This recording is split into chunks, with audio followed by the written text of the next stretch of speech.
Assalamu alaikum everyone. My name is Mohammad Ramzan Ishtiaq and today I am going to discuss my interview experience of CSS 2020.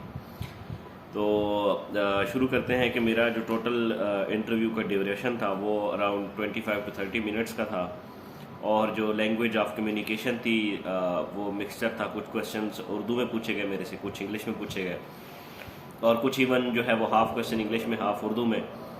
तो ये जो था वो mode of communication था। जो start हुआ मेरा इंटरव्यू का, चेयरमैन साहब ने मुझे वेलकम किया और मुझे जो है वो बैठने के लिए कहा। मैं बैठ गया वहाँ पे। तो उन्होंने मेरे से जो है वो मेरा जो डिस्ट्रिक्ट है उसके क्वेश्चन से पहले शुरू किया था।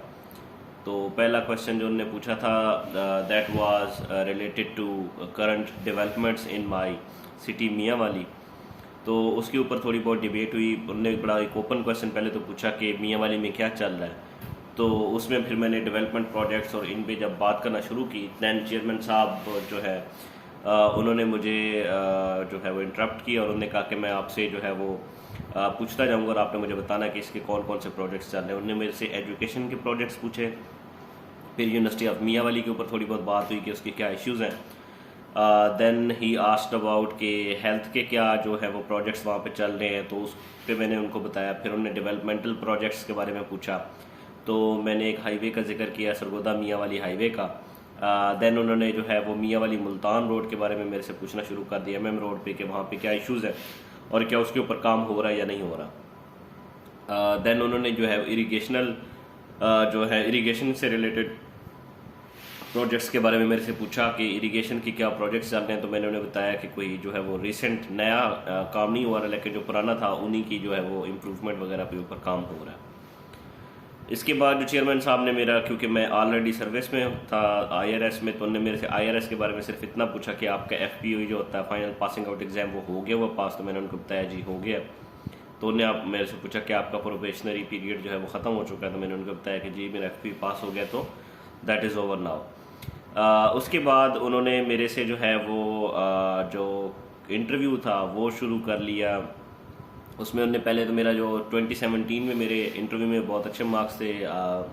मेरे जो है I had scored 202 out of 300। तो उसके बारे में उन्होंने थोड़ी सी बात की कि आपके लास्ट टाइम इंटरव्यू में बहुत अच्छे नंबर हैं एंड आई होप कि इस बार भी you are going to do well. तो इसके बाद उन्होंने ये कॉम्प्लीमेंट दिया और उसके बाद फिर जो है वो उन्होंने इंटरनेशनल रिलेशंस से एक वार थी, पोर्ट ऑफ माउथ शायद जगह का नाम था, जो कि मुझे इसका नहीं था पता।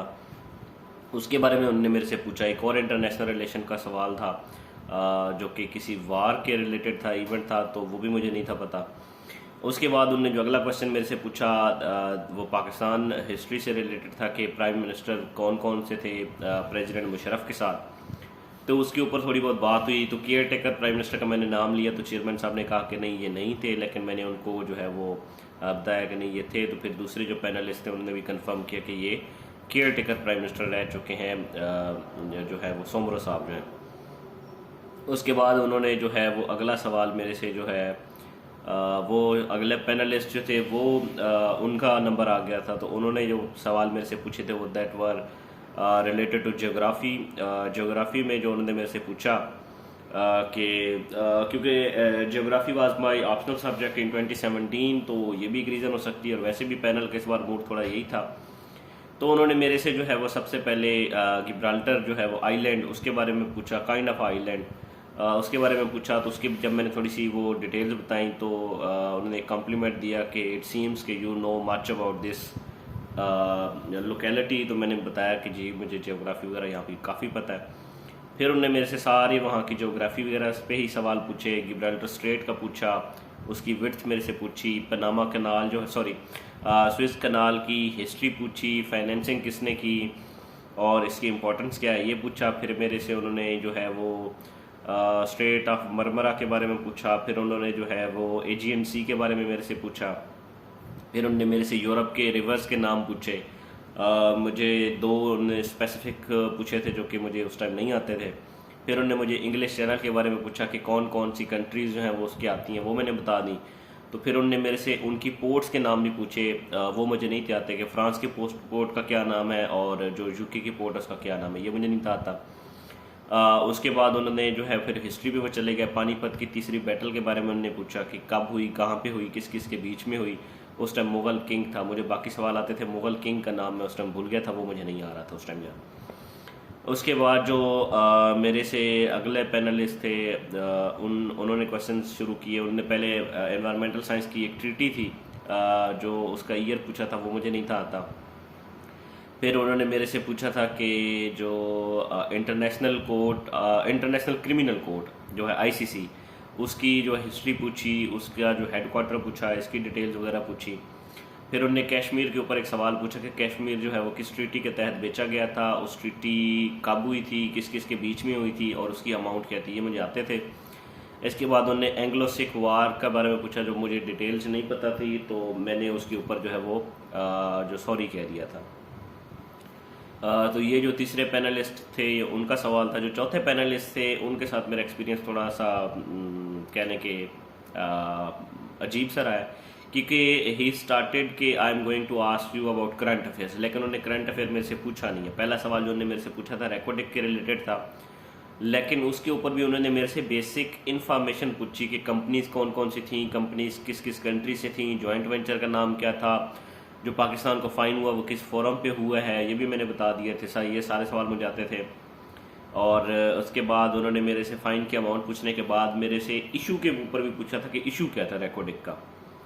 तो जब मैंने इशू के ऊपर बोलना शुरू किया तो ही इंटरप्टेड मी एंड वो भी रुक गए, मैं भी रुक गया। तो देन आई आस्क्ड कि शैल आई कंटिन्यू, तो उन्होंने कहा कि नहीं, क्योंकि ये पता है तो इट इज़ नॉट रिक्वायर्ड कि आपसे अब सवाल पूछा जाए।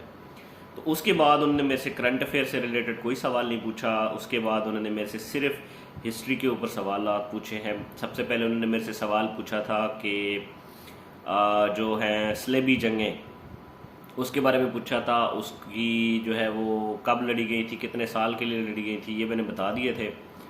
तो उसके बाद उन्होंने मेरे से पूछा था कि चाइल्ड्स वार उन्होंने पूछा था, वो मुझे नहीं था पता। तो उसके ऊपर थोड़ी सी उन्होंने एक्सप्लेनेशन दी कि ये मिसनोमर है, कि ये चाइल्ड्स वार है, ये बच्चों की वार नहीं थी, बस इसका नाम ऐसे ही है। उसके बाद जो उन्होंने मेरे से पूछा था वो पूछा था उन्होंने कि एक बुक थी शायद जिसका मुझे नहीं था पता, और उससे रिलेटेड कुछ बात हुई। तो मैंने उसमें जो है वो जो है कोतालिया जिसको कहते हैं उसके बारे में कुछ बात की। तो उन्होंने मेरे से सवाल पूछा कि कोतालिया किसका जो है वो एडवाइज़र था। तो मैंने डायनेस्टी का नाम बताया, मौर्य डायनेस्टी। तो उन्होंने कहा नहीं डायनेस्टी नहीं, किंग का नाम बताओ। तो वो भी फिर मुझे उस टाइम याद आ गया था, चंद्रगुप्त मौर्य के वो एडवाइज़र थे, वो मैंने उनको बता दिया। देन ही आस्क्ड के 3 जो है वो ग्रेट जो हमारे यहाँ पे किंग्स रहे हैं सब कॉन्टिनेंट में कह लें, जिनके मतलब सबसे बड़ी एम्पायर्स थी, उनके नाम बताओ। एक तो उन्होंने कहा कि ये जो आपने नाम लिया चंद्रगुप्त मौर्य, इसके बाद 2 और के नाम बताए। तो उनमें मैंने बताया कि एक जो है वो जलालुद्दीन अकबर और एक जो है वो औरंगज़ेब जो थे उनका था। तो आई गेस मेरा इंटरव्यू इतना ही था, 25 मिनट का था। उसके बाद रिमार्क्स वगैरह कोई नहीं दिए गए मुझे, मतलब क्योंकि इस पैनल का इस तरह ही चल रहा था कि किसी को वो रिमार्क्स नहीं दे रहे थे कि how was your interview. And अल्हम्दुलिल्लाह जो एवरेज थी इस बार वो 160-150 तक थी, and I have scored 173 in interview. तो ये मेरा इंटरव्यू एक्सपीरियंस था। ये वीडियो बनाने का मकसद यही था कि बहुत सारे लोग मेरे से ये पूछ रहे थे कि आपने अपना रिटर्न के बारे में तो बताया कि आपने कैसे तैयारी की, तो आप अपना इंटरव्यू एक्सपीरियंस भी शेयर करें कि इंटरव्यू कैसे होता है, पैनल किस तरह के सवाल पूछ रहे थे और इस तरह की चीज़ें। So this was all about my interview experience of CSS 2020, and I hope you guys will like it, and thank you so much for watching, and Allah Hafiz.